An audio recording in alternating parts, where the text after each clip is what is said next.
Привет! Соскучились по видео из серии Famous Russians? Сегодня у нас новый герой, и вам нужно будет отгадать, кто это такой. Я расскажу 7 фактов о нашем новом герое, а вы напишите в комментариях его имя, фамилию и чем он занимается. Итак, поехали!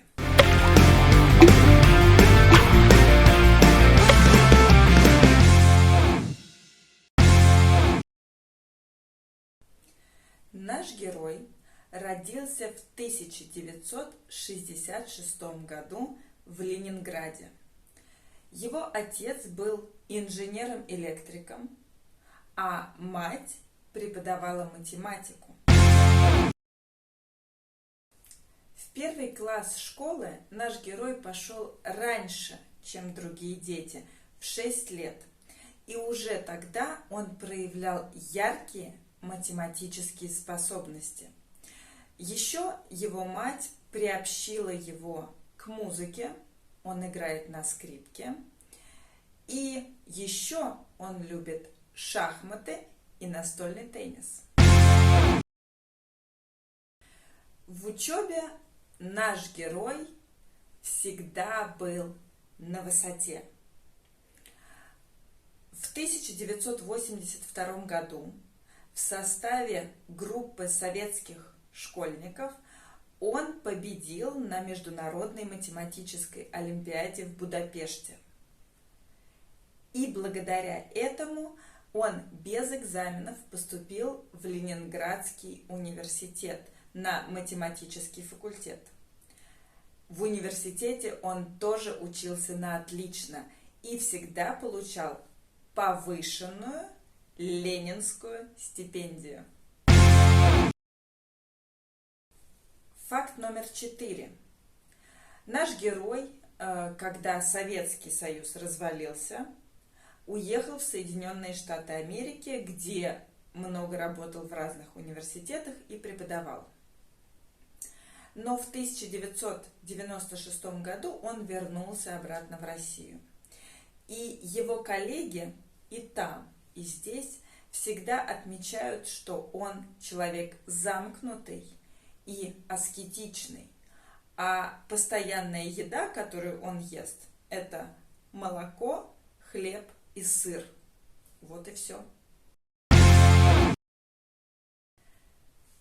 Факт номер 5. В 1996 году наш герой вернулся в Россию и работал в Санкт-Петербурге в Академии наук. Там он в одиночку занимался доказательством одной известной математической гипотезы – гипотезы Пуанкаре. И в 2002-2003 году в интернете он опубликовал 3 свои знаменитые статьи, где доказывал эту гипотезу оригинальным методом. И наш герой действительно доказал эту теорему. Это была проблема тысячелетия. За это он получил несколько международных наград. Вообще, наш герой получил много математических премий. В 1991 году ему присудили медаль как молодому математику в Санкт-Петербургской академии наук. Но он отказался ее получать. В 1996 году ему присудили медаль как молодому математику уже в европейском сообществе. Но он тоже отказался получать эту награду. После того, как он доказал гипотезу Пуанкаре, ему присудили, на секундочку, премию Филдса, и он не приехал ее получать.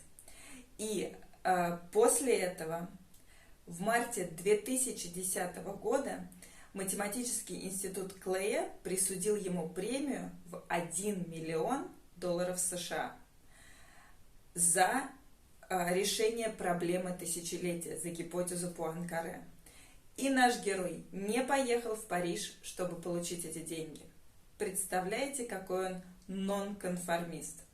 Сам герой говорит о том, что он не хочет получать математические премии, потому что он не согласен с идеями математического сообщества, международного математического сообщества. Финальный факт номер 7. В 2007 году британская газета опубликовала 100 ныне живущих гениев. И наш герой был на 9 месте этого списка.